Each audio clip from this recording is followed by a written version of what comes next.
महको तो ऐसे महको कि बहारों को भी होश आ जाए। अरे ताली बजाना है तो इस कदर बजा दो कि आज ये रंग छत्तीसगढ़ के कलाकारों को भी जोश आ जाए। ऐसे हाथ बोलना सकेल के बैठे काम हनी बने महतारी हो। जब धान लो साथन ना तब बोधरात का मन फेंका जत है और ठोसा दाना मन आधुम बाचे ही थे। ऐसे लगा थे आधा रात ला देखते हुए कि बोधरात का मन धीरे धीरे खसकत है और ठोसा दाना का मन बाचे हो।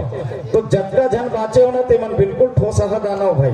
और ठोसा दाना के बिल्कुल प्रमाण देना है आपला आखिरी तक के।